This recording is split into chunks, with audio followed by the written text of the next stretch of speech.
Om.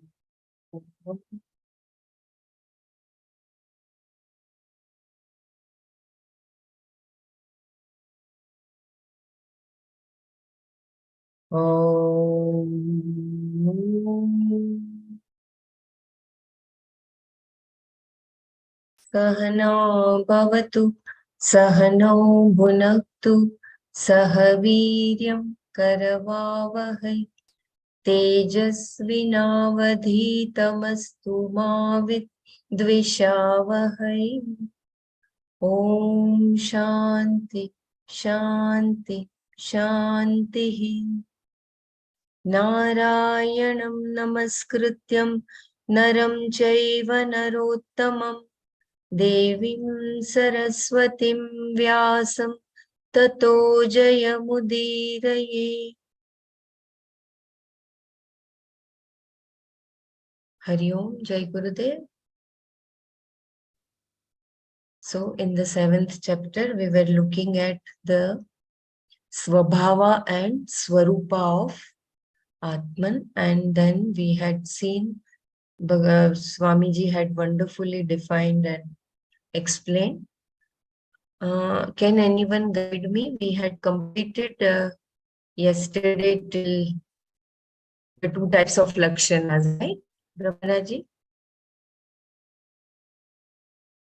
Yeah, we have to start from 2 types of lakshanas. Yeah.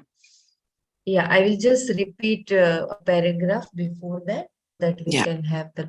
Yeah, no problem. Yeah. I will just quickly read the shloka which Bhagwan is explaining.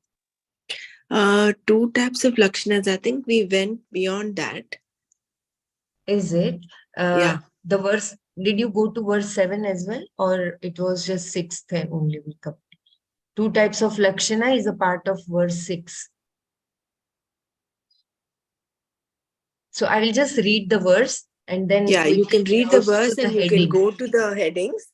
Yeah. And then we'll start from where we left. Yeah. Okay. Etadhyonini bhutani sarvani tyupadharaya aham kritsnasya jagatah prabhavah pralayastatha.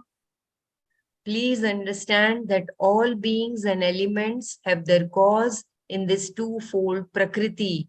Therefore, I am the one from whom this entire world comes. So too, I am the one into whom everything resolves. Everything has its being in this twofold Prakriti. I hope you remember Para and Apara Prakriti. I am the cause for the projection and resolution of creation.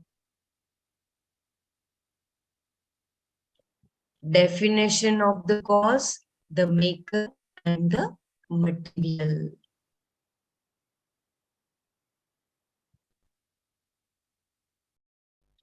This beautiful shloka from Taittiriya Upanishad. Yato va imani bhutani jayante yena jatani jivanti yat prayatnyabhi samvishanti.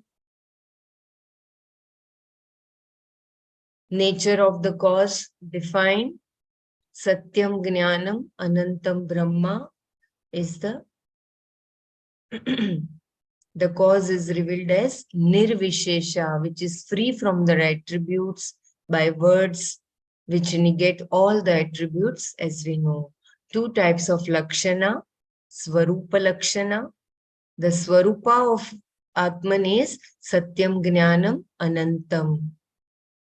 Tatastha Lakshana.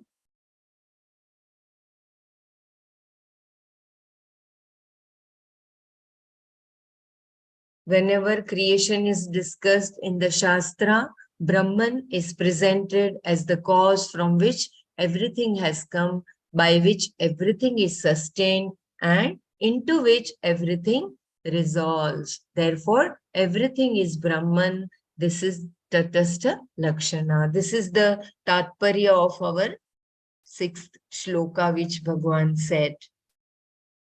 Satya must be understood to understand mithya. Two types of we stopped at two types of material cause. Okay. Okay, yeah.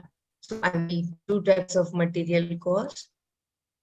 Vivarta Upadana Karana and Parinami Upadana Karana. Yeah. So I will just read a paragraph before that. Satya must be understood to understand mithya. A Buddhist will claim that if you continue analyzing like this, you will end up in non-existence. The conclusion will be that the world has its cause in the non-existent, and the discovery that I am that non-existent is nirvana. Nirvana means extinguishing everything. This is the Buddhist approach. But we do not mean that. The discovery here is that I am the only Satya, the only reality. Even though the Buddhistic analysis of mithya looks the same, it is not. Because mithya is truly mithya only when Satya is appreciated. Otherwise, mithya becomes satya, a reality. Mithya is defined as anything that has no independent existence, no basis of its own. So, by the very definition, there is no such thing as mithya without satya. Remember this line? There is no such thing as mithya without satya. So, satya is that substratum. Even though one may say the world is mithya, he cannot appreciate it as such unless he appreciates satya. When the clay is appreciated as the truth of the pot is appreciated as mithya. So only in the wake of the appreciation of satya does mithya become clear. Two types of material cause, vivarta upadana karana and parinami upadana karana. Satyam Jnanam Anantam Brahma is the Swarupa of Atma and at the same time is the cause of everything. A question now arises whether as the cause of everything, it undergoes any type of change in becoming the world. Further, does it have any other material apart from itself with which it creates the world? The Shastra makes it very clear that Brahman is Satya and the Jagat, the world, is Mithya. This being so, the world is not separate from Brahman, and so Brahman is the material cause. Here a problem arises. Ishvara, Brahman with reference to the creation is both Nimitta Karana, efficient cause, and Upadana Karana, the material cause. We can understand that there is an Ishvara who is all-knowing and so on, who is the efficient cause. But how can he be the material cause? Any material cause undergoes a change to become the effect. If the Lord himself is a material cause, then he too must undergo a total change to become space, air, and so on. Vivarta Upadana Karana. Here we have to make a very careful note. When we say Brahman is the Upadana Karana of this Jagat, we mean it as Vivarta Upadana Karana. This is one particular word I have not unfolded so far. Vivarta Upadana Karana is different from simple Upadana Karana. Upadana is the material, and as a material, generally we would expect that it undergoes a change to become the effect. This is what we commonly understand as Upadana Karana. This is called Parinami Upadana Karana. It undergoes a change. The example generally given to illustrate this is of the milk turning into yogurt. Milk was sweet and liquid. Now it is sour and semi-solid. It has undergone some change. No doubt milk is the upadana karana for the yogurt, but the yogurt is definitely not in the form of milk. The milk, which is the upadana karana, has undergone a change to become yogurt. Similarly, if the Lord is understood to be the upadana karana, one may think that perhaps he also undergoes some change to become this jagat. That is, perhaps as parinami upadana karana, he has indeed become the world, and as the material cause must have undergone a change. If he has undergone a change, he is no longer in his original form. Therefore, all that is here now is the world. Where is the Lord? There is no Lord at all. This is an argument raised by some people to negate the word, the Lord being the Upadana Karana. This is too simplistic. The Lord, no doubt, is the material cause, Upadana Karana, but he is not the Parinami Upadana Karana. He is the Vivara Upadana Karana. That is, without undergoing any change, he is the Upadana Karana. This kind of Upadana Karana is called Vivarta Upadana Karana. The definition of Vivarta is Swa Swarupa Aparityajena Rupa Anantara Apattiha. Assuming another form without giving up one's own nature. I repeat this line. The definition of Vivarta is Swarupa Aparityajena Rupa Antara Apattiha. Assuming another form without giving up one's own nature. An example is your own dream world. There you are, the Nimitta Karana, and you are the Upadana Karana. Without undergoing any intrinsic change, without giving up its Swarupa, Atma has become the world in the dream. There is the subject, there is an object, there is an action. All the Karakas are involved. A Karaka is anything connected to an action. Relationships are also included, like this is my house, this is my son, etc. All these take place there without bringing about any intrinsic change in the Atma. Atma, pure consciousness alone, is in the form of this dream. As in the dream, so it is in this waking state. When we say the Lord is the Upadana Karana for the creation, we mean it as Vivarta Upadana Karana. It is like the rope which, without undergoing any change, becomes the basis for the snake that is seen. Rope is Vivarta Upadana Karana for the snake. Parinami Upadana Karana Maya. Since Brahman itself cannot undergo any change in order to be the cause of this creation, it must have some upadhi, which is as good as the creation. If the creation is mithya, there must be an upadhi, which is equally mithya. That upadhi we call Maya, the upadhi for Brahman to be Ishvara, the creator. We can now say from this standpoint that Ishvara has undergone a change to become this Jagat. From the standpoint of Maya Upadhi, we call Ishvara the Parinami Upadana Karana. When we look at Ishvara, Brahman as the cause of everything, look at it as the Vivarta Upadana Karana. That Ishwar you are. When I say that you are that Ishvara, I mean Ishvara as Vivarta Upadana Karana.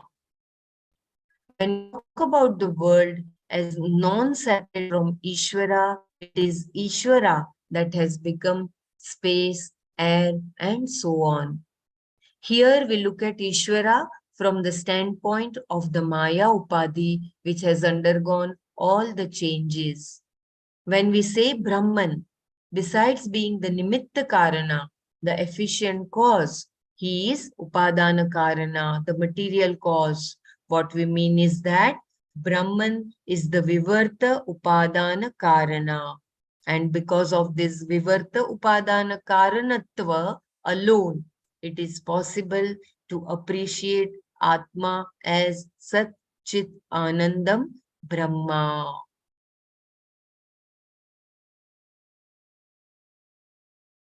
If you want me to read anything once again, please let me know, because here notification is there again, the internet unstable. So do let me know if you want me to read any paragraph once again. Yeah, maybe we can read this paragraph again from the beginning. Yeah, Although from the your voice Parinami was okay. Upadana Karana. Yeah, because the notification is coming continuously that there is instability. From Parinami Upadana Karana.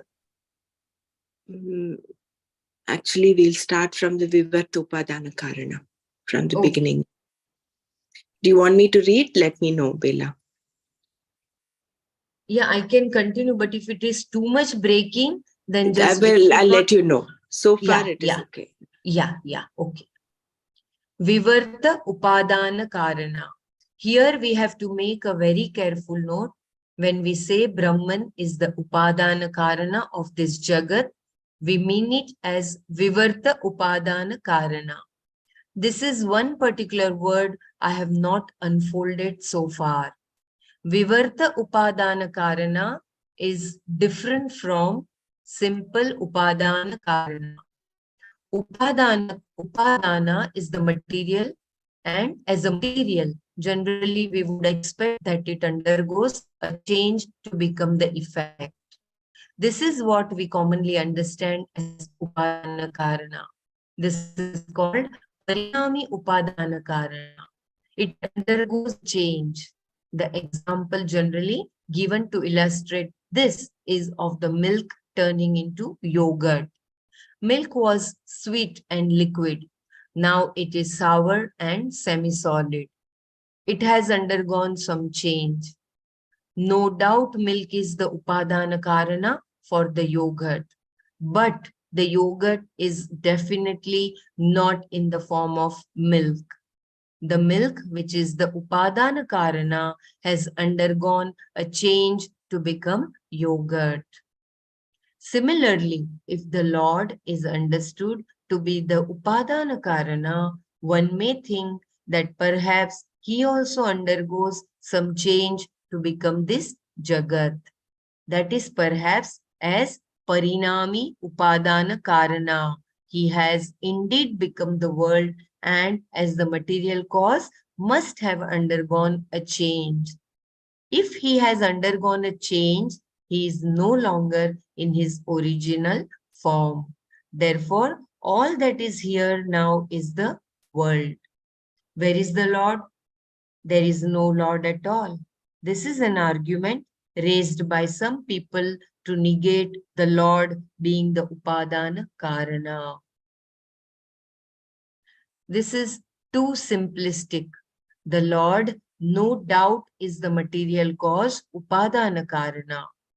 But he is not the Parinami Upadana Karana. He is the Vivarta Upadana Karana. That is, without undergoing any change, he is the Upadana Karana. This kind of Upadana Karana is called Vivarta Upadana Karana. Please remember this for Manana. He is definitely the cause for the creation, but he is that Vivarta Upadana Karana, which does not undergo any change.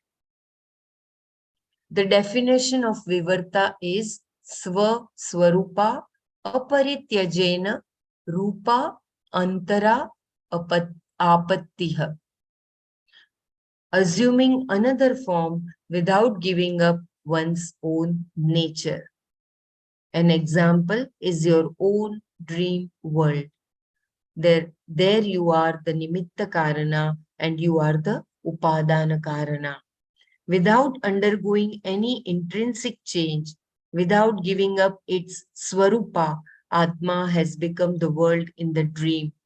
There is the subject, there is an object, there is an action. All the Karakas are involved. A Karaka is anything connected to an action. Relationships are also included, like this is my house, this is my son, etc. All these take place there without bringing about any intrinsic change in the Atma. Atma, pure consciousness alone, is in the form of this dream. As in the dream, so it is in this waking state. When we say the Lord is the Upadana Karana for the creation, we mean it as Vivarta Upadana Karana. It is like the rope which, without undergoing any change, becomes the basis for the snake that is seen. Rope is Vivarta Upadana Karana for the snake. Parinami Upadana Karana Maya. Since Brahman itself cannot undergo any change in order to be the cause of this creation, it must have some upadhi, which is as good as the creation. If the creation is mithya, there must be an upadhi which is equally mithya. That upadhi we call Maya, the upadhi for Brahman to be Ishvara, the creator. We can now say from this standpoint that Ishvara has undergone a change to become this Jagat. From the standpoint of Maya Upadhi, we call Ishvara the Parinami Upadana Karana. When we look at Ishvara, Brahman, as the cause of everything, we look at it as the Vivarta Upadana Karana. That Ishvara you are. When I say that you are that Ishvara, I mean Ishvara as Vivarta Upadana Karana. When we talk about the world as non-separate from Ishvara, it is Ishvara that has become space, air, and so on. Here we look at Ishvara from the standpoint of the Maya Upadhi, which has undergone all the changes. When we say Brahman, besides being the Nimitta Karana, the efficient cause, he is Upadana Karana, the material cause. What we mean is that Brahman is the Vivarta Upadana Karana. And because of this Vivarta Upadana Karanatva alone, it is possible to appreciate Atma as Sat Chit Ananda Brahma. Bela, can you just go up the one para before this? Yeah. Yeah. This, can you just read this one para under Parinami Upadana Karana? Yeah. I will just read a previous paragraph as well. When we say the Lord is the Upadana Karana for the creation, we mean it as Vivarta Upadana Karana. It is like the rope which, without undergoing any change, becomes the basis for the snake that is seen. Rope is Vivarta Upadana Karana for the snake.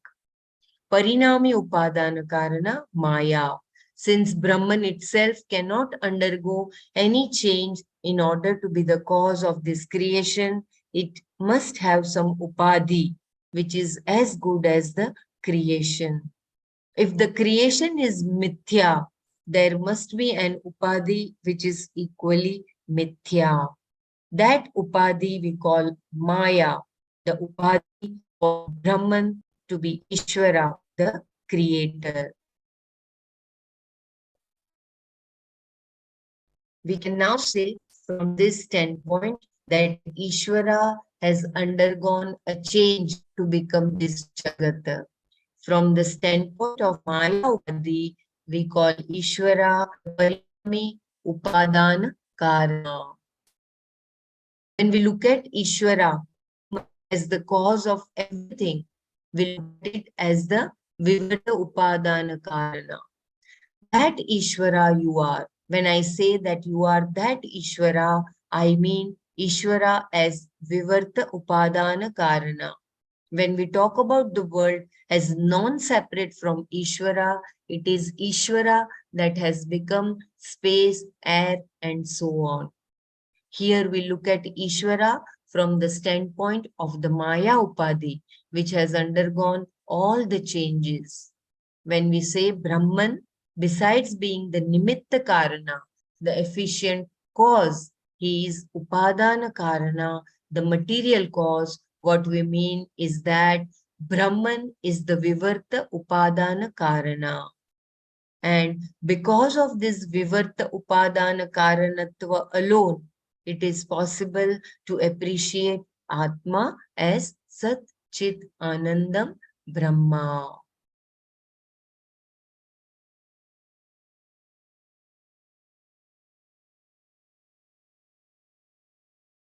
So he is the Vivarta Upadana Karana. Although, as per our worldly thinking, any material undergoes change. But Ishvara does not, because he is the Vivarta Upadana Karana. It is Can that you substance. finish reading those the three Okay, paragraphs also, just to see what okay. the... Astu, sure. One high school teacher once told me that Shankara has said that God became the world. In the beginning, there was God, and then he created the world out of himself. So God became the world, and now there is no God. It is exactly like making idli out of rice. The rice is gone, only idli is there. Later, I repeated this as Shankara's philosophy to someone, and he laughed so hard that I knew that there was some mistake in what I had said. But I didn't know what the mistake was, and he didn't correct me either. It is obvious the mistake is that God is taken as Parinami Upadana Karana, a material cause that undergoes a change. We require the technical term Vivarta to understand this. Once we say Brahman is Vivarta Upadana Karana, Brahman remains as Brahman. That alone will work. Satyam Jnanam Anantam Brahma always remains the same. Its Swarupa being what it is, it cannot undergo any change. To understand the non-dual nature of Brahman, that there is nothing beyond Brahman and that the creation is not different from Brahman, this Karana Karya Vada, Karana Karya Vada discussion of cause-effect is the setup. Through this, one understands that all that is here is Brahman and I am none other than that Brahman. It is very, very beautiful. If you remember the initial It's a nice paragraph. idli rice, for example. When you make idli, the rice is gone. So like that, the God is created something and he became the world Jagat, and there's no God. This was... so that's where this Vivarta Upadana Karana comes. But that is Yeah, not right, no? yeah, That that is is what not we say. right.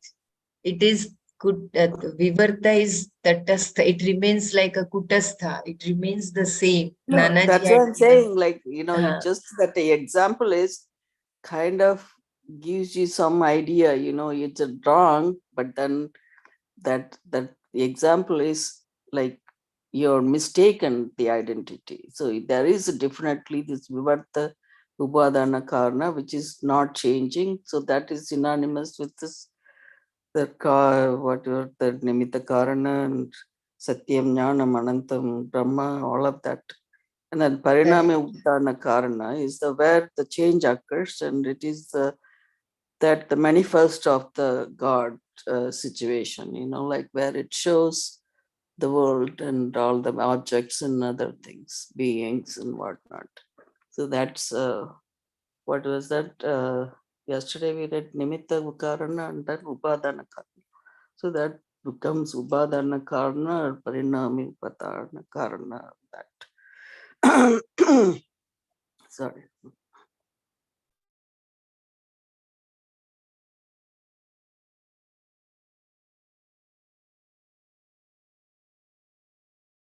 Milk yogurt example, like this example is basically probably that undergoes change. There's a parinami upadana karana, so that's what the creation is. But then again, there is the non-dual nature is about that Satyam Jnanam Anantam Brahma. That is the one only, nothing else.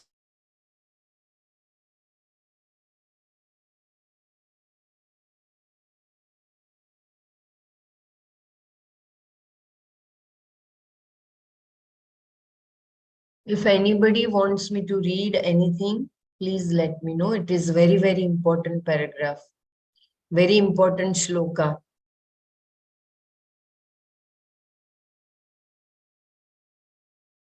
Shall we move ahead to the next shloka? If someone wants to share or...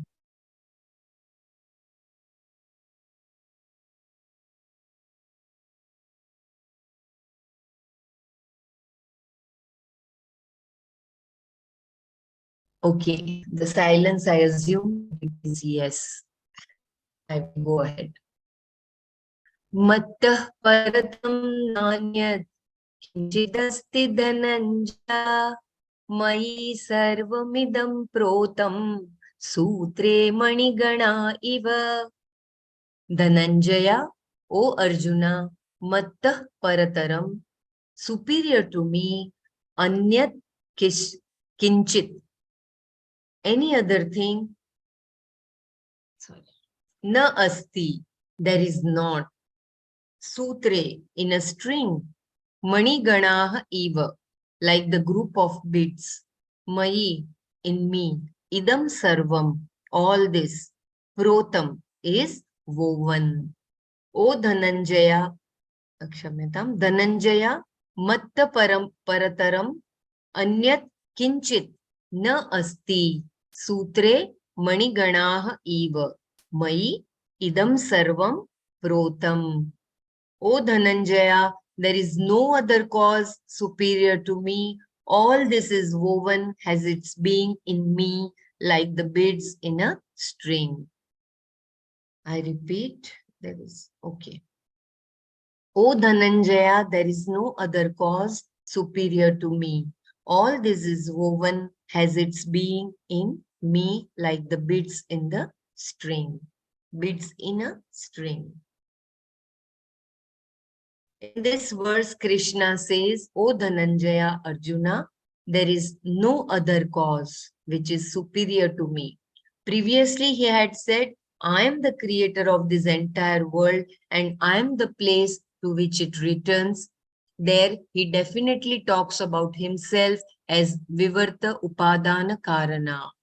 He says, out of me, everything has come, unto me, everything returns. A pot maker cannot say, from out of me came this pot, because it does come out of his efforts. But when the pot is destroyed, it does not go back to the pot maker. If something goes back to its cause, we understand that cause to be the upadana karana. The pot came out of clay, and to clay it will return. Therefore, when we say the effect goes unto the cause, it is always the upadana karana, the material cause. In saying that the Lord is the one from whom the creation has come and to whom it goes back, we accept that the Lord is the Nimitta Karana, the maker, as well as the Upadana Karana, the material.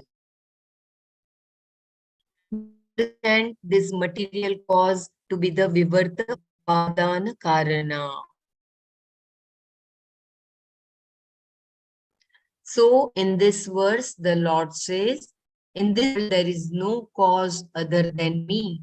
Here, kinchit asti can be either kinchit anya nasti. There is no cause other than me. Or kinchit paratram nasti. There is no other cause superior to me. This indicates that the Lord is the uncaused cause of everything. If there were to be a cause for this cause, it in turn would require another cause and we would get into an infinite regression. Here we are talking of the cause which is Satyam, Jnanam, Anantam, Brahma. That is the point in which the whole world resolves. It is the point in which both the seer and the seen resolve, and that is presented here as the cause of everything. Then Krishna says, Mai sarvamidam protam sutre manigana eva. Into me alone all this is woven like a group of beads on a string. Shankara says that this entire world is pervaded by Parmeshwara, like how a cloth is pervaded by its threads. As a tapestry is not separate from its threads, the world is not separate from Parmeshwara. Krishna says it is Sutre Manigana Eva, as in one string, a group of beads is strung together. By saying a group of beads, he takes into account the variegated nature of the world, as beads of various shapes, sizes, colors, and values are all strung together on a single string. Similarly, in me, Paramatma alone, this world in all its variety is strung. As Pratyagatma, I am the truth of everything that is here.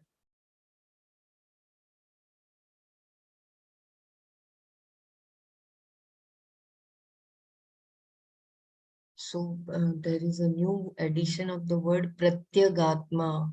Can someone explain? I will read once again this last. Then Krishna says, Mai sarvamidam protam sutre manigana eva. Into me alone, all this is woven like a group of beads on a string. Shankara says that this entire world is pervaded by Parameshwara, like how a cloth is pervaded by its threads. As a tapestry is not separate from its threads, the world is not separate from Parameshwara. Krishna says it is Sutre Manigana Eva. As in one string, a group of beads is strung together. By saying a group of beads, he takes into account the variegated nature. Please forgive me if I am pronouncing it as different. Variegated or variegated nature of the world. As beads of various shapes, sizes, colors, and values are all strung together on a single string. Similarly, in me, Paramatma alone, this world in all its variety is strung. As Pratyagatma, I am the truth of everything that is here.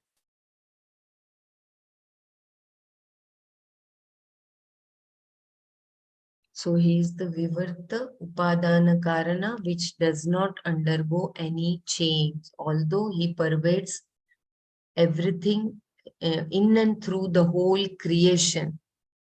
But he does not undergo any change. That is what my little understanding is.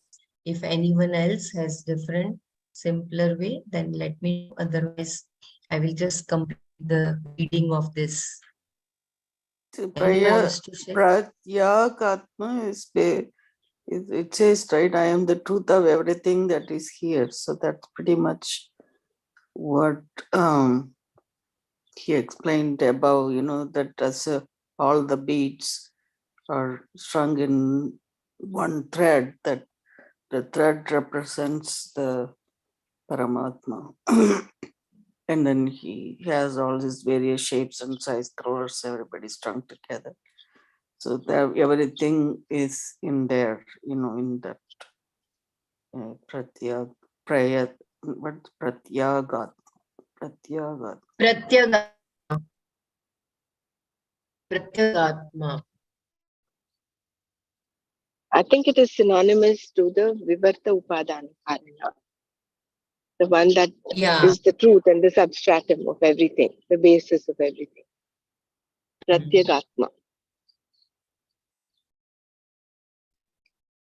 Okay. Dhanyavad. The limitation of this example is that the beads are on the string. This is duality. The thread runs through the beads but is distinct from it. Parmeshwara can also say, I am the thread of all the beings, but I am distinct from all of them, being the basis of all of them and being asanga at the same time. But here there is no duality. Anything one experiences is not separate from Atma, the sustaining factor. Therefore, I am the Atma, the Pratyagatma of all beings experiencing different worlds. This is another meaning. I read once again. It is very clearly mentions. The limitation of this example is that the beads are different from the string.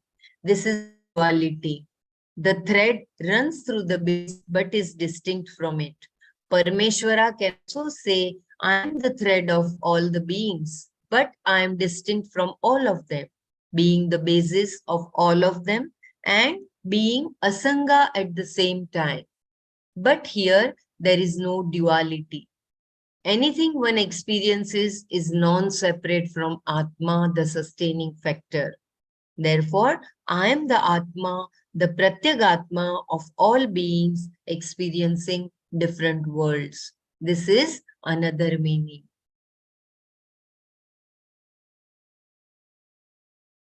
The word prota also suggests the expression ot protah, the warp and the woof, as in weaving. I am the warp and I am the woof. This variegated tapestry of the world is woven in Sat Chit Atma alone. Existence, which is in the form of consciousness, is Sat Chit Atma, Brahman. And in this Brahman alone are all the modifications of Maya.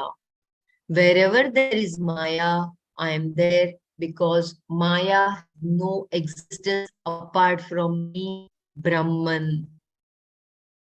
This entire Jagat, which is Mithya, is non-separate from me. Now we can understand how this Jagat is Ishvara Shrishti. From Ishvara, the Jagat has come. Matta parataram na anyat kinchit asti. In the previous verse, the Lord says, I am the cause of the birth of this creation. I am the place where it resolves.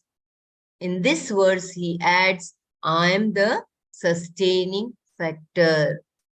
Not only does the creation come from me and go back to me, it is sustained by me. The essence of each and everything everywhere is me alone at all the different levels. I am the one who is in the form of the subtle elements. I am the sustaining factor of the gross elements. all the gross elements can be reduced to the subtle, like matter can be reduced to energy. Similarly, one can say matter is sustained by energy. If the Gita were to be written today, Bhagwan could say, I am energy in the form of matter, and therefore all forms of matter are sustained by me, the energy. Then what is energy? That also can be reduced to Maya, which has no independent existence apart from Brahman. And that Brahman, Satyam, Jnanam, Anantam, Brahma is Atma. So beautiful. And as per the recent science, as Gurudev says, it is vibration, general vibration and special vibration. Now he shows how each and everything is non-separate from him, because he is the essence of everything. That particular essence he points out here in order to reveal that the world is sustained by him. One can ask Bhagwan, what is the essence of each thing which you sustain it? What are the characteristics you have with which you sustain everything? A few more verses elaborate this.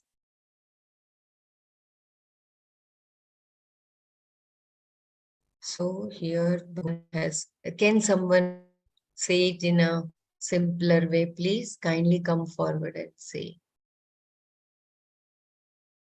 The whole, my little understanding says, Sarvam Brahma Maya Re. I can recall only that bhajan.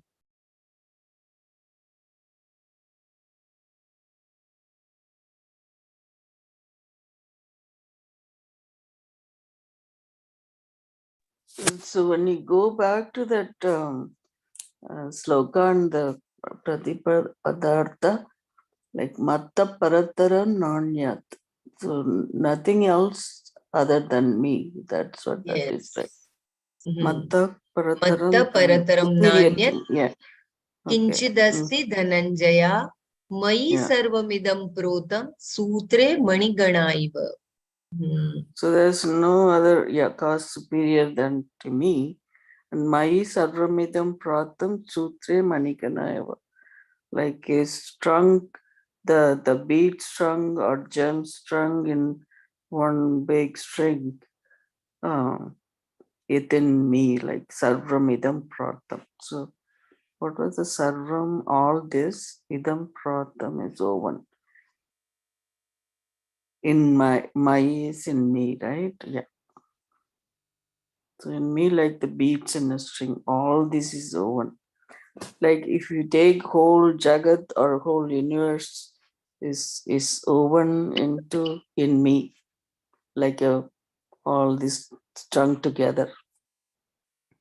So nothing else is superior than me. So we had gone through all kinds of examples, and the nimitta karana is the efficient cause. That then you read about upadana karana, and also explain what is vivartaka. Upadana Karana. Vivarta upadana karana, and then there is parinami upadana karana. And then you mentioned about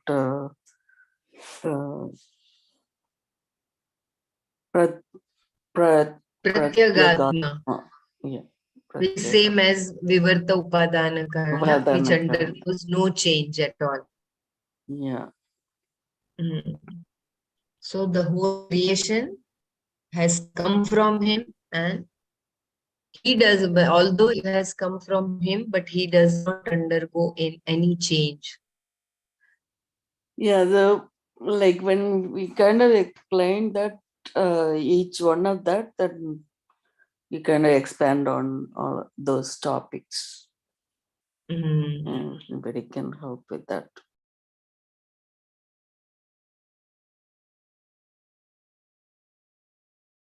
So the essence of this paragraph is very important. The essence of each and everything everywhere is me alone at all the different levels.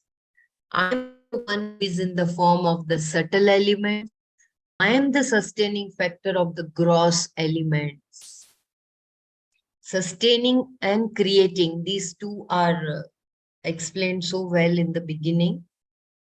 The Swabhava and the Swarupa. The Swabhava is responsible for creation, and the Swarupa is responsible for the sustenance of the whole creation.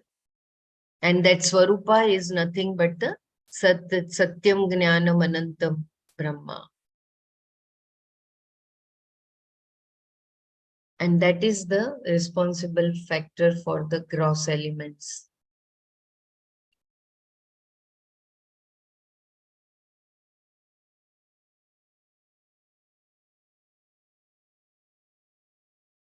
Similarly, one can say matter is sustained by energy.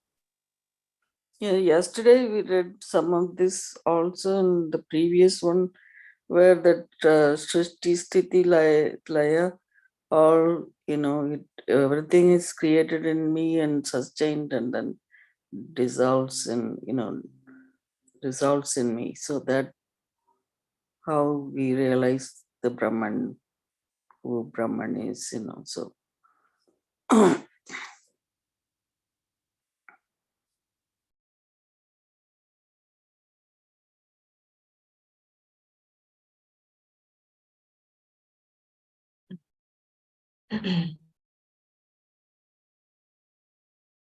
We have few minutes. I think we can take up the new shloka so that we can have good manana. Shall I go ahead with the new shloka? Or anyone can share or wish to explain?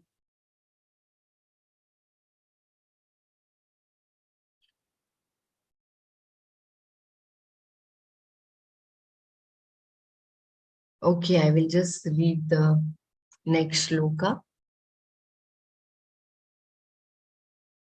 रसोऽहमप्सु कौन्तेय प्रभास्मि शशिसूर्ययोः प्रणवः सर्ववेदेषु शब्दः खे पौरुषं नृषु.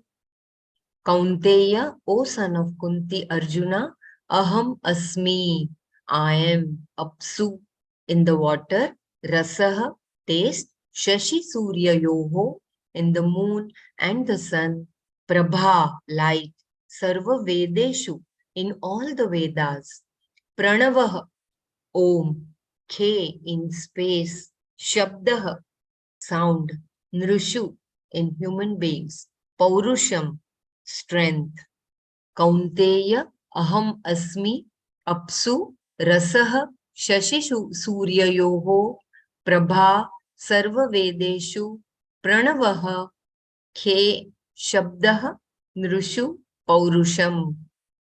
O Kaunteya, I am the taste in the water, I am the light in the moon and the sun, I am Om in all the Vedas, I am sound in the space, and I am the strength in human beings. I repeat, O Kaunteya, I am the taste in the water, I am the light in the moon and the sun, I am Om in all the Vedas, I am sound in the space, and I am the strength in human beings.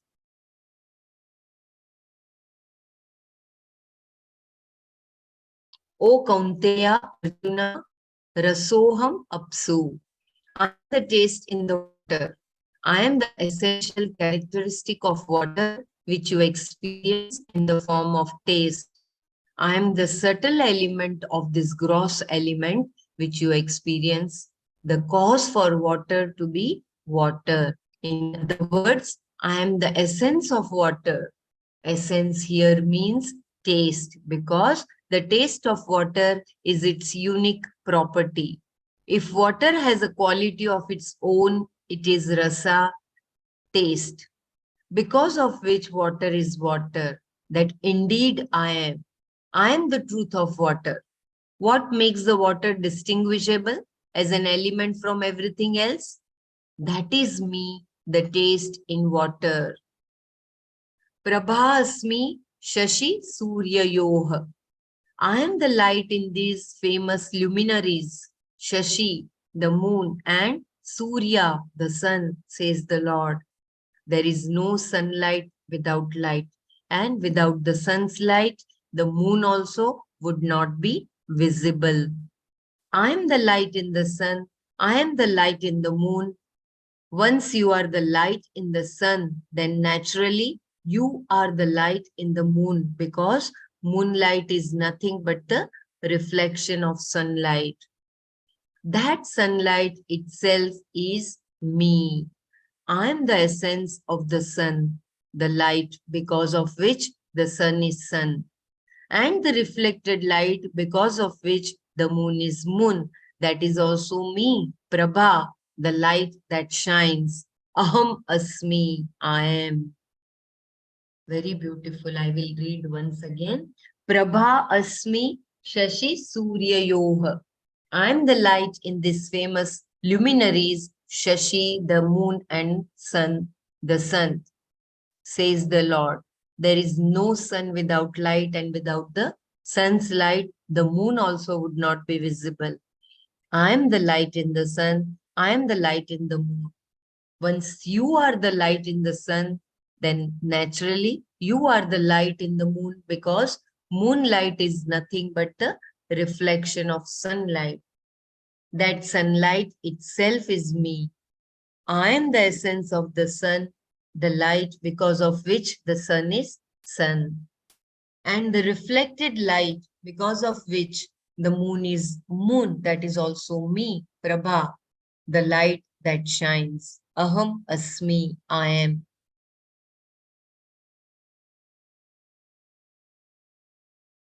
Pranavaha sarva vedeshu. In all the Vedas, I am the Pranava. The Vedas discuss varieties of things, and all those things can be reduced to one thing, Om. In Kathopanishad, it is said, I will tell you briefly that one thing that is talked about by all the Vedas, desiring which people take to a life of brahmacharya, study, etc. Om ityetat.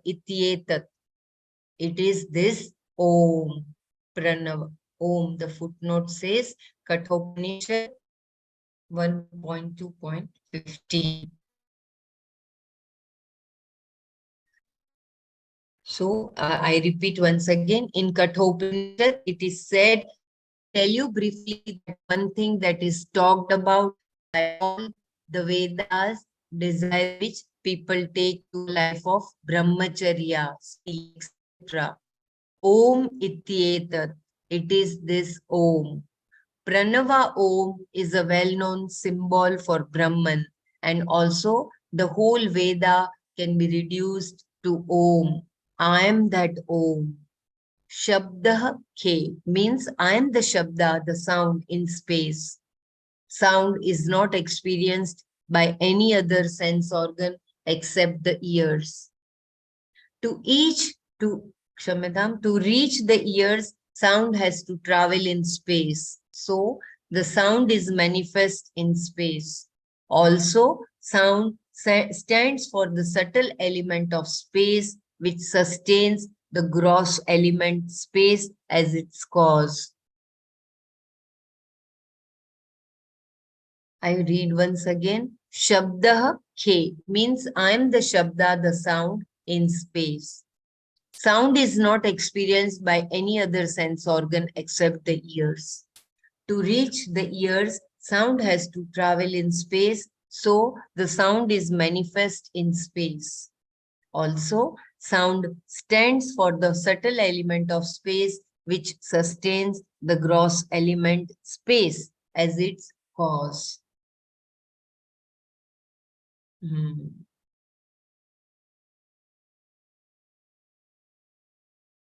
So without space, without that substratum, you cannot even listen to the sound. Then again, I am Paurusham Nrasu. In human beings, I am Purusha, Paurusha, the strength in the human physical body.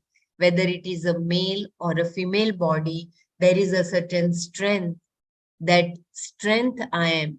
The body has got the capacity to do, to walk, even the capacity to procreate. That is all Paurusha. Whatever strength or capacity the body has, that Paurusham Aham Asmi. Two elements, water and space, are covered. Now the earth and the fire that lends its heat are dealt with in the next verse. All the elements are not named here. Four are mentioned, and the fifth, Vayu, we have to add. The idea here is not to enumerate everything, but to mention a few things to prove that everything that is here is me. Anything that has a form, a particular quality is me. It doesn't gain its uniqueness by anything else. It is my creation, non-separate from me. In each and everything, that which makes it so distinct, so different from everything else, is all me, and therefore everything is me. I think we will stop here for Manana. If you want me to read anything, repeat any paragraph, kindly let me know before we stop for Manana. Could you please read this once again? The Yeah, last. from the last Thank you. page, you mean? Yeah, I will read the Uh, whole. Yeah. Like after the sun, he says, I am the light in the sun after that. Okay. Okay. Pranavaha Sarva Ved. In all the Vedas, I am Pranava. The Vedas discuss varieties of things, and all those things can be reduced to one thing, Om. In Kathopanishad, it is said, I will tell you briefly that one thing that is talked about by all the Vedas, desiring which people take to a life of brahmacharya, study, etc. Om ityetat. It is this Om, which is in the footnote, it is said it is a part of Kathopanishad. Pranava Om is a well-known symbol for Brahman, and also the whole Veda can be reduced to Om. I am that Om.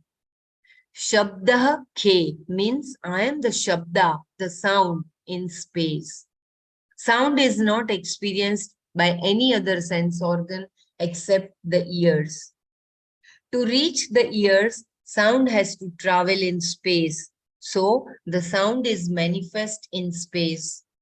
Also, sound stands for the subtle element of space, which sustains the gross element, space, as its cause. Then again, I am Paurusham Nrisu. In human beings, I am Paurusha, the strength. In the human physical body, whether it is a male or a female body, there is a certain strength. That strength I am. The body has got the capacity to do, to walk, even the capacity to procreate. That is all Paurusha. Whatever strength or capacity the body has, that Paurusham Aham Asmi. Two elements, water and space, are covered. Now the earth and the fire that lends its heat are dealt with in the next verse. All the elements are not named here. Four are mentioned, and the fifth, Vayu, we have to add. The idea here is not to enumerate everything, but to mention a few things to prove that anything that is here is me. Anything that has a form, a particular quality, is me. It doesn't gain its uniqueness by anything else. It is my creation, non-separate from me. In each and everything, that which makes it so distinct, so different from everything else, is all me. And therefore, everything is me. I think with that note, we will just close our eyes and we can then contribute our takeaways for today.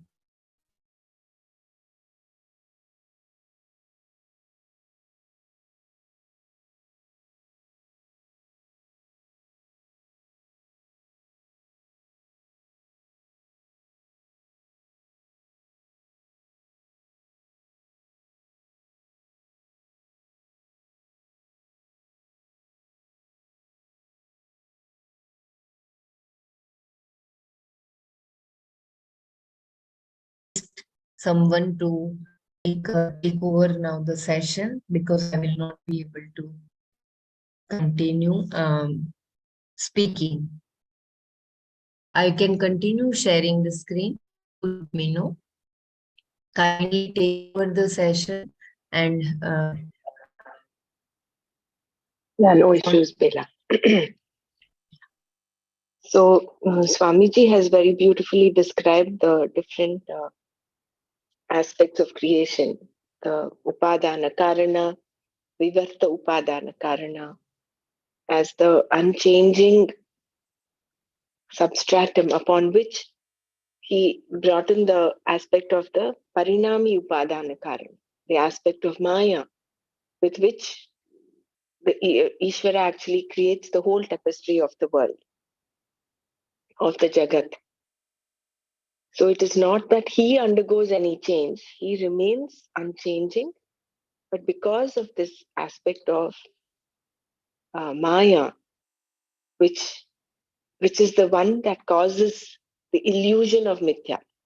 I think the paragraph before that was the difference between um, mithya exists only because of satya, and that satya is what is this vivarta upadana karana. And that is also the one that is the whole idea is again flown into the next verse, which is Sutre Maniganaiva Mattaf Parataram Nasti Kinchidasti Dhananjaya. So that the string which runs in and through the beads is nothing but me. And in the following verse, so beautifully he says, even those beads, each individual bead that is different, one is different from the other. He says, I am each one of them. Like when he says, what was the beginning? The shloka starts with rasohamapsu kaunteya prabhasmi shashi suryayo. So he is talking of, he's saying, I'm not just the string, but I'm also the individual beads. I'm the taste in water. I'm the light, the luminosity in the sun and the moon. The sound in space Pranavata Sarva Vedeshu and yeah, Saptate Purusham Rishu. and That's a Om in the Rasoham. Vedas. Yeah. Yeah. So it is not, he's not just the string, but he's also the beads. And each, if you imagine each individual bead is different from the other, which is what he's explaining in the coming shlokas. I am Pranava of the Vedas, I'm the strength in humans. So there is nothing except him, non-dual. It's this illusion of Maya happens, illusion of Mithya happens because of this Parinami Upadana Karana. Just like the example he's given is in the dream, there is no change happening, but then there's a whole tapestry of a story that is woven inside the dream.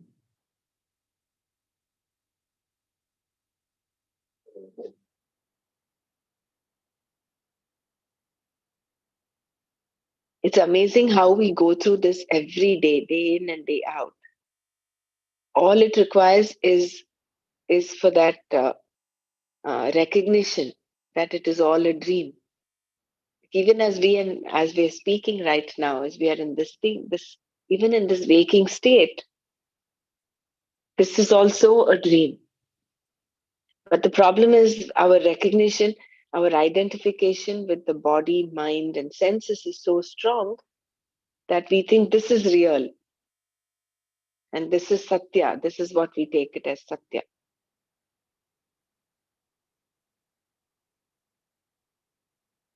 It's because of that veil of ignorance, right? So Ignorance. Yeah. that's the reason that you're not able to differentiate this real from unreal. And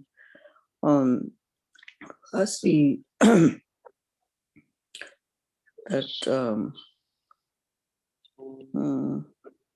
that's something else I want to tell you, but kind of yeah. So again, Bhagavan is giving the Tat aspect of Tattvamasi. He's describing the whole Tat here, and we are nothing but that Tat. The problem is we are inside this little shell of our body, mind, sense complex, and we think I am this limited. We should take this thread that the Vedas, the Upanishads, and the Bhagavad Gita is giving us and reflect and contemplate upon this. Which is why Gurudev says you are much bigger than what you think you are, much bigger than all those little problems and events and situations.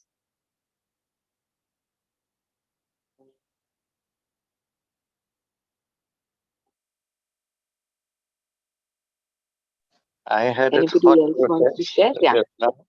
Yeah.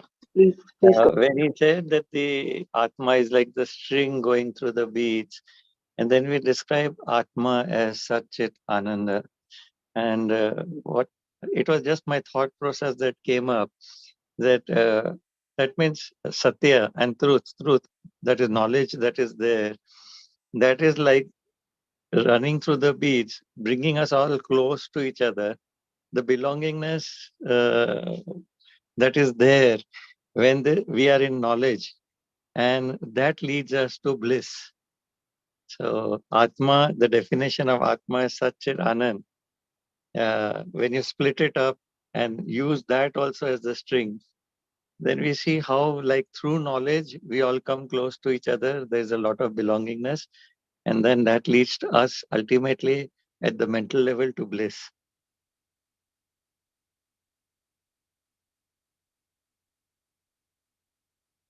Jai Guru.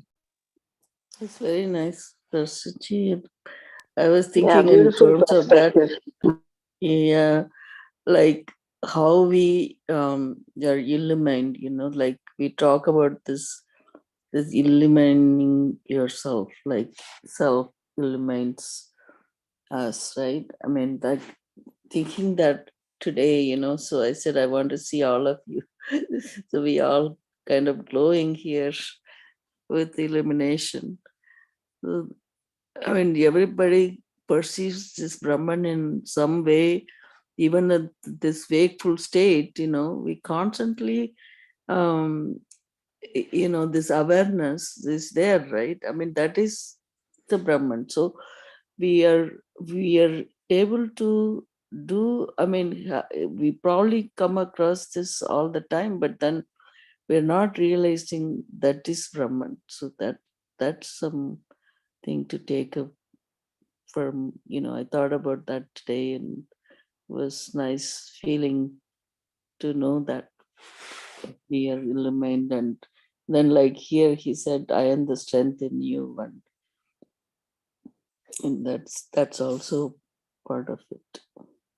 It sounded like to me what we're reading is more of like that Vibhuti of her glory of like I am this, I am that, like so now we all that, so that then when even he said when we read this Vivarta Karna, Upadana Karna, he said, I am the creator, then you are too, like I mean the meaning like as a being that everyone in that part of the creation, or you are that Brahman is a creator in you. So also that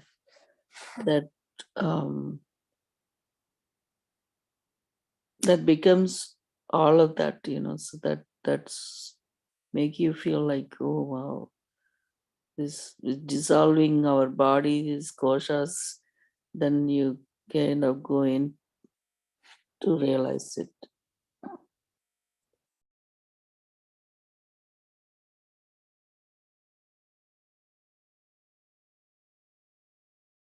Basically, I feel that once this class gets over, maybe most people go back to the worldly affairs. And there, your small ego, as we say, holding on to an identity takes over. And then you label yourself as I am this, I am that, mother, parent, whatever. And from there, you keep operating, losing out on that this world is an illusion. The knowledge is everything. And from there, if you can discriminate and be dispassionate, then you won't be troubled so much. There'll be no dukkha, as they say. You will be in a state of bliss once the veil of ignorance is lifted. The moment you're able to drop the ego position, the small ego, and have an expanded ego, all are one, Vasudhaiva Kutumbakam, then you'll reach out and do whatever is necessary for the whole world, wherever you are, in whatever capacity you can. And then you'll be in bliss. Jai Gurudev.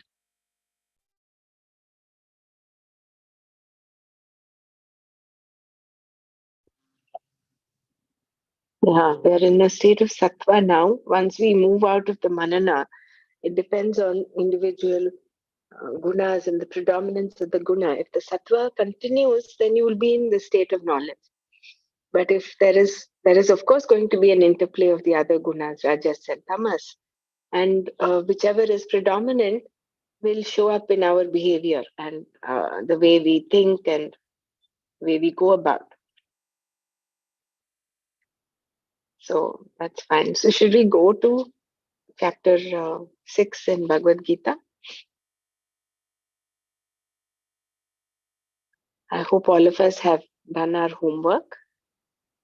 We'll need to go to chapter, shloka number 20, 21, I think. We did 20 yesterday, which was, Bela, are you able to share screen for chapter 6?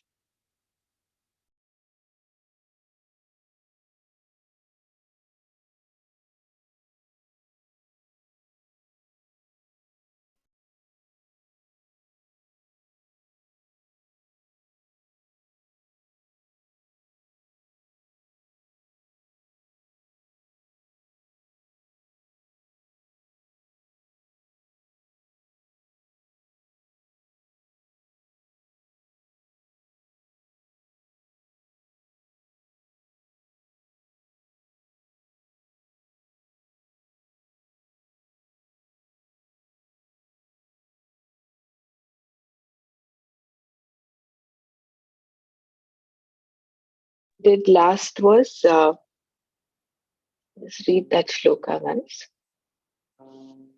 Is this yatha deepo nivatastaha nengate sopama sprita yogino yata chittasya yunjato yogamatmanaha. This was the last verse that we did, giving a simile as to how the mind of a yogi is, who is yoked with this knowledge, who is forever contemplating upon the Atma Tattva. Yatha deepo nivatastaha.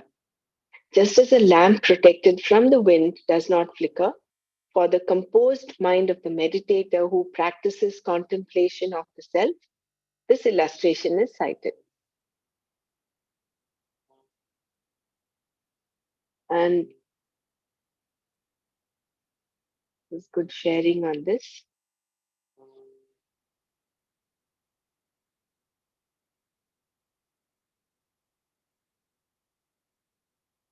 So in this verse, I'm just reading from the PDF from my laptop. I'm actually logged in from my phone.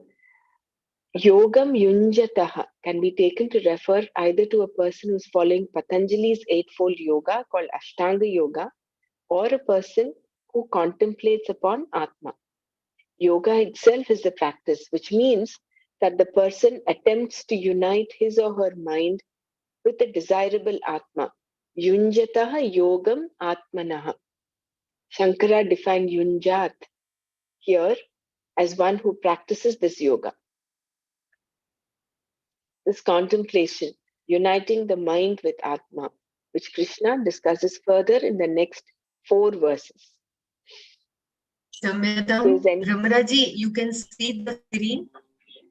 Yes, we can see the screen. This shloka, 19th shloka. We finished the 19th. We are on the 20th. Okay. So is anyone wanting to talk about give the summary of verse 20? I will just chant it.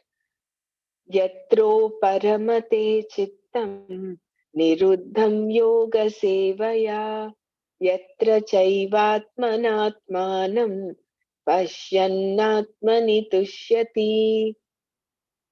Yatra, when, yoga sevaya, by the practice of meditation, niruddham, mastered, chittam, mind, uparamate, abides in Atma, yatra, when, cha, and, atmana, by oneself, atmanam, oneself, pashyan, seeing, atmani, in oneself, eva, alone, tushyati, one rejoices. So yatra yoga sevaya niruddham chittam uparamate yatra cha atmana atmanam pashyan atmani eva tushyati. When the mind, mastered by the practice of meditation, abides in Atma, and when, seeing oneself by oneself alone, one rejoices in oneself.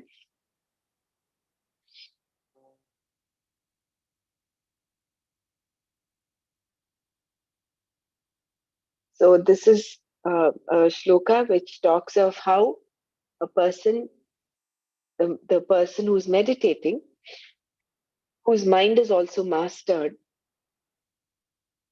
niruddham yoga sevaya. So he has mastered his mind. That is, he's taken care of all his likes and dislikes, all his judgments, labeling, all of that, all those aspects of the mind and intellect and ahankara he's mastered it, and he's contemplating upon the Atma, how he revels by himself. He's getting into the Atma Tattva by himself. So, Atmanam Atmani. There is nothing else required for him to rejoice. Seeing oneself by oneself, one rejoices in oneself. So, he is also the, so to say, the object of meditation, if we can call it object, is Atma. He himself is the meditator. So, they in fact become one. So there is no difference between him, the Atma, and the process of rejoicing. All of that becomes one. So Atmana, Atmanam Pashyan, Atmani Tushyati. This person rejoices in Atma, the nature of Atma being Ananda, free from any sense of lack.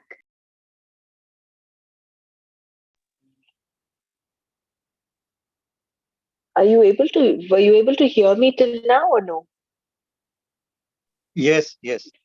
Okay, because I suddenly realized my microphone said was unmuted. So I thought probably it was muted for so long. So does anyone want to add or share anything on this?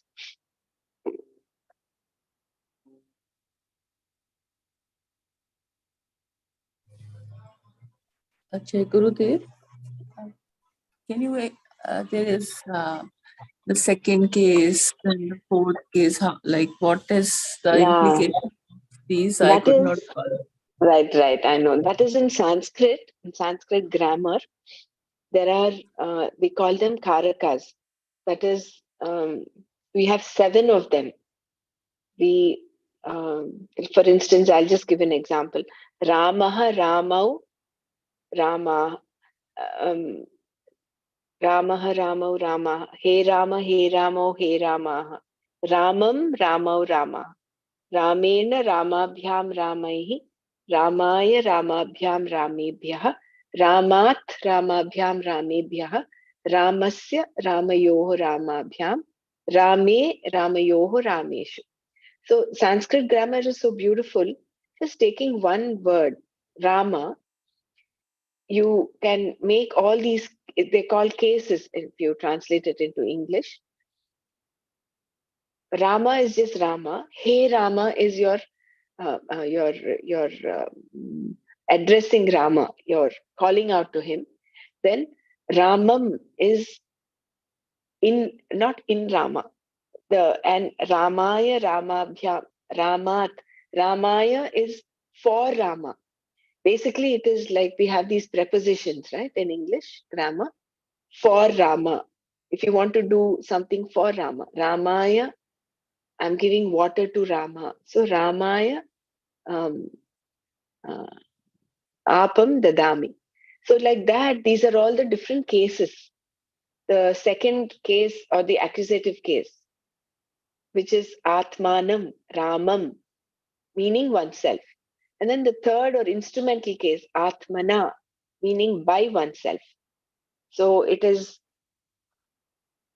I think those that have a little base in Sanskrit grammar would be able to understand this, but otherwise nothing to worry about. I mean, if you've not understood the It's cases, not to now worry. I was relating to some English grammar that's where I went wrong. It's in Right. Sanskrit. Right. So Okay. Thank you. Ramat is like from Rama. Ramat aham pustakam dadami.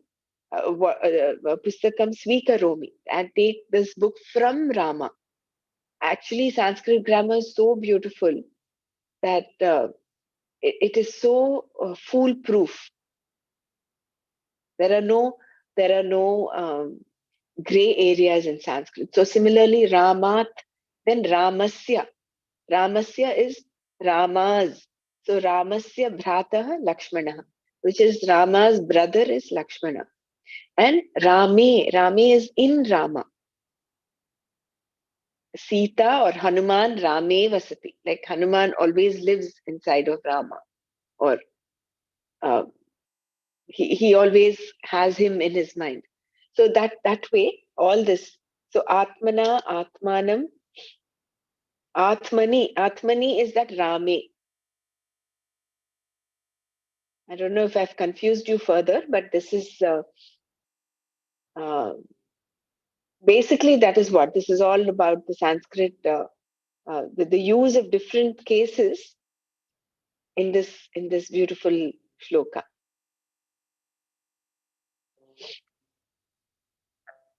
So yatro paramate chittam niruddham yoga sevaya yatra chaivatmanatmanam chaiva atma atmanam pashyan atmani tushyati. So there are 3 times atma is used here.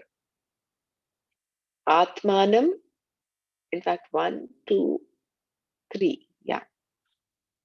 Atmana by oneself, Atmanam oneself, Atmani in oneself. Yeah, it's clear now. Like basically the prepositions which we are adding Correct.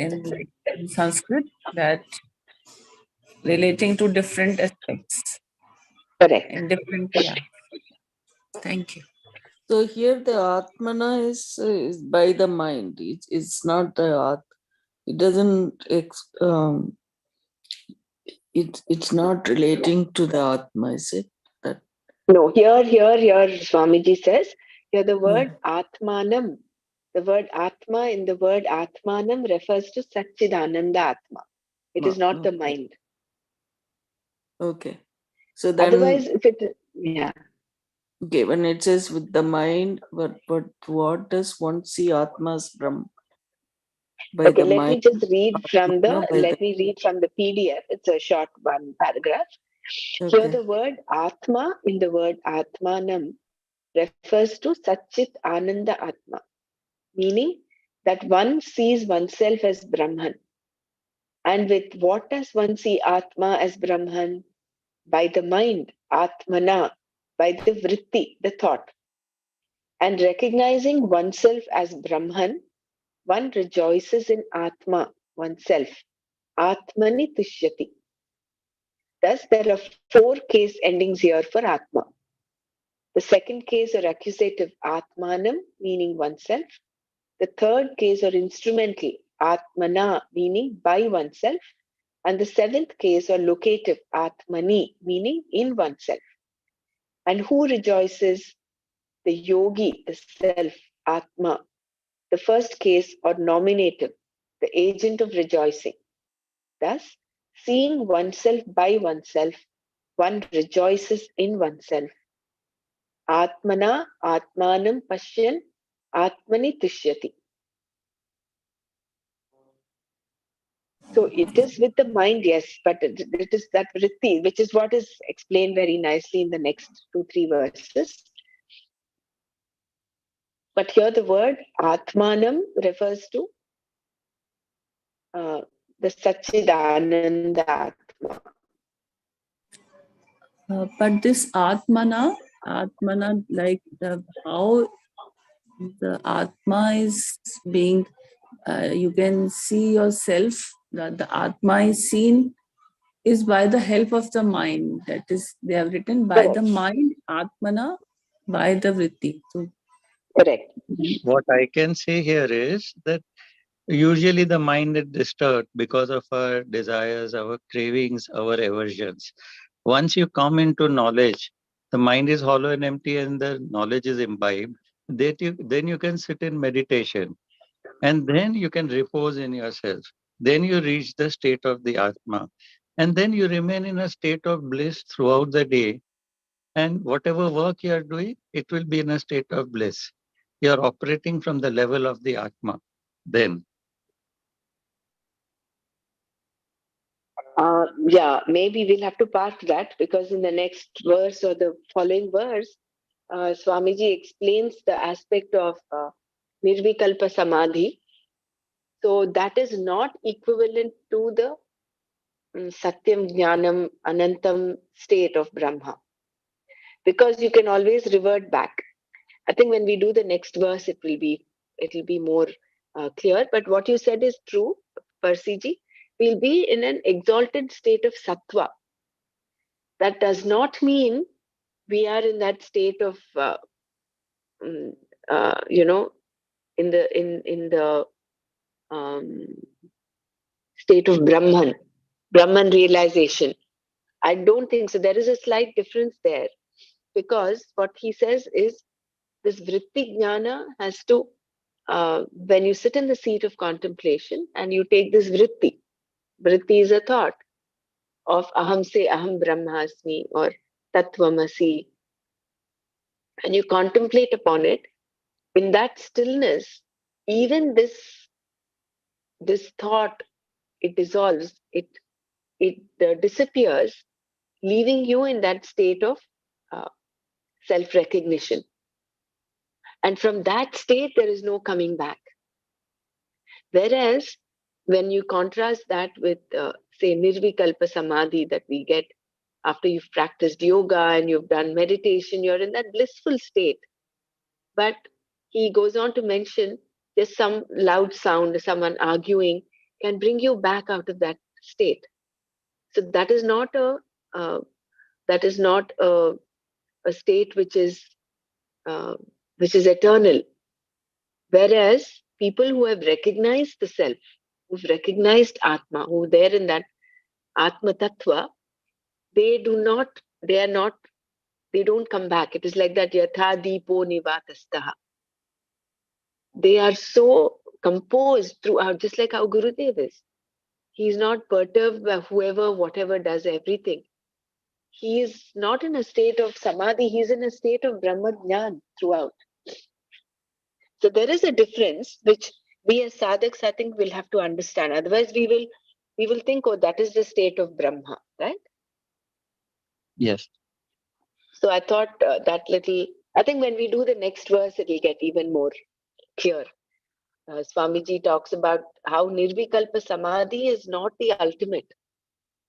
That is only the ultimate as with respect to Ashtanga Yoga, but we need to go one step beyond that. But being in that state itself is a beautiful development, because rather than getting caught up in rajas and tamas and all the negativities, being in that exalted state is a necessary step, which comes, of course, with sadhana and all the practices, Ashtanga Yoga, plus this knowledge. This knowledge is very, very essential. This pramana is very essential. So, would anyone want to take up verse 21? In fact, like it was said, we will all read the PDF and come so that we can have a useful discussion on this. I think we'll wind up here today.